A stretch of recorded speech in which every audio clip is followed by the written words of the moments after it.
अभी हाल ही में 2 दिन पहले कांग्रेस की तरफ से जो उनके प्रत्याशियों की जो लिस्ट थी, उन प्रत्याशियों की लिस्ट में करनाल से जो कि पूर्व मुख्यमंत्री मनोहर लाल खट्टर के खिलाफ जो है वो चुनाव, उनके सामने चुनाव लड़ रहे हैं दिवांशु बुद्धि राजा, उसको लेकर के एक बड़ी अपडेट जो है हमारे सामने आई है, जिसमें हालांकि अपडेट जो है वो कल आ गई थी, लेकिन चुनावी मौसम है, जिस तरह से पहले एक फर्जी जो लिस्ट है कांग्रेस की वो सामने आती है, उसके बाद में उसकी जो झूठी अफवाहें फैलाने की जो है वो सूचना आती है, 2 दिन के बाद असली जो है वो लिस्ट आती है। तो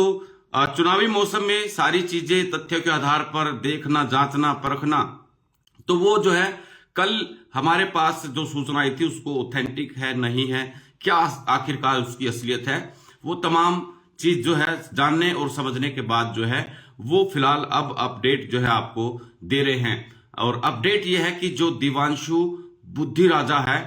जो कि पूर्व मुख्यमंत्री मनोहर लाल खट्टर के खिलाफ जो है वो चुनाव लड़ रहे हैं, उनकी मुश्किलें जो हैं वो बढ़ सकती है। मुश्किलें कैसे बढ़ सकती हैं कि पुराना एक 2008 का मामला बताया जा रहा है कि उस वक्त मुख्यमंत्री मनोहर लाल खट्टर थे, तत्कालीन मुख्यमंत्री, और जब बेरोजगारी के मुद्दे पर दिवांशु बुद्धि राजा ने, क्योंकि ये युवा नेता जो है वो बन चुके थे और छात्र संघ के जुड़े हुए, माफ कीजिएगा, छात्रों के जो नेता हैं वो पहले रह चुके हैं, तो छात्रों के मुद्दे पर, बेरोजगारी के मुद्दे पर उन्होंने जो है मुख्यमंत्री के खिलाफ यानी सरकार के खिलाफ एक प्रोटेस्ट किया। आप कह सकते हैं कि बेरोजगारी के मुद्दे पर उन्होंने पंचकुला के अंदर, बताया जा रहा है कि जो सूचना हमारे पास आई है कि पंचकुला के अंदर उन्होंने मुख्यमंत्री के खिलाफ जो है वो पोस्टर लगाए, पोस्टर बनवाए, और उसके बाद में ये भी सूचना है कि पंचकुला के एक कॉलेज के अंदर मुख्यमंत्री जा रहे थे, उस वक्त उन्होंने प्रोटेस्ट उनके सामने किया था, जिसमें उनको जो है उनके खिलाफ एक एफआईआर दर्ज की गई। एफआईआर दर्ज करने के बाद जो है उनको कई बार पेश होने के लिए कहा गया, तो वो पेश नहीं हुए, समन भेजे गए, तो जो मामला है वो कोर्ट में चला गया। कोर्ट में जाने के बाद जब कई बार समन भेजे गए, जब ये पेश नहीं हुए दिवांशु बुद्धि राजा, तो उसके बाद में एक और एफआईआर जो है वो पुलिस की तरफ से दर्ज होती है, जिसमें एफआईआर दर्ज ये होती है कि भगोड़े करार, हालांकि जो मैं सूचना आपको देना चाह रहा था कि भगोड़ा करार उनको दिया है, ये कानून जो है कि जानकार बताते हैं, ये पुलिस के रिकॉर्ड में, कोर्ट के रिकॉर्ड में जो एफआईआर दर्ज हुई है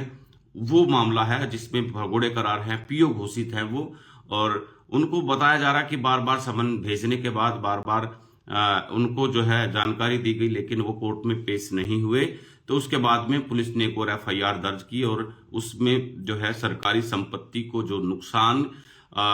वो पहुंचाने के भी जो है वो आरोप दिवांशु बुद्धि राजा को के ऊपर जो है वो लगे हैं। तो आप कह सकते हैं कि हालांकि कई लोगों का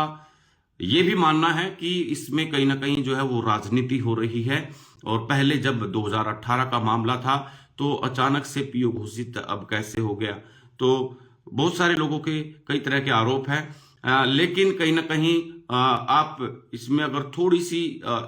आधी मिनट या 30 सेकंड की अगर जो मैं जिक्र करूं, तो यानी पूर्व मुख्यमंत्री जब तत्कालीन जो है मुख्यमंत्री थे, खुद मनोहर लाल खट्टर का विरोध करना दिवांशु जो है बुद्धि राजा को वो भारी पड़ सकता है अब उनके सामने चुनाव लड़ने के दौरान। और वो कैसे कि हो सकता है कि पुलिस उन्हें गिरफ्तार कर ले, पुराने मामले हैं, उनके ऊपर जो है सख्ताई से, कड़ाई से, जो है कठोरता से कार्रवाई करते हुए हो सकता है कि उन्हें गिरफ्तार किया जाए किसी भी सार्वजनिक जगह से। जाहिर से ही अब लोगों के बीच में वो जाएंगे, रैलियां होंगी, जनसभाएं होंगी, तो उस वक्त उन्हें उनके ऊपर जो है पुराने मामले में जो मामले दर्ज हैं उनके तहत जो है वो कार्रवाई सब की जा सकती है। और दूसरा नंबर यह है कि इसमें बताया ये भी जा रहा है कि कई सारे जो, हालांकि बीच बीच में आज की अगर जो मैं जिक्र करूं तो जैसे ही ये खबर जो है सोशल मीडिया पर चली, उसके बाद में है एक बताया जा रहा कि दिवांशु बुद्धि राजा का वो भी एक उन्होंने भी प्रतिक्रिया दी है और उन्होंने ये कहा है कि वो लगातार जो है भगोड़े हरियाणा से भागे नहीं थे, वो कहीं गए नहीं है। पुलिस चाहती तो उन्हें गिरफ्तार कर सकती थी, क्योंकि वो सरकार के खिलाफ, ईडी के खिलाफ यानी गुरुग्राम में और कुरुक्षेत्र के अंदर वो प्रोटेस्ट करते रहे हैं। पुलिस के पास तमाम सूचनाएं होती है, सीआईडी रिपोर्ट्स होती है, तो चाहती तो पुलिस गिरफ्तार कर सकती थी। वो दिवांशु बुद्धिराजा की तरफ से ये बयान जो है वो दिया गया है कि मैं कहीं ना तो हरियाणा से भागा, ना कहीं और जगह पर गया, आसपास ही रहा और जिलों में रहा। ज्यादा तो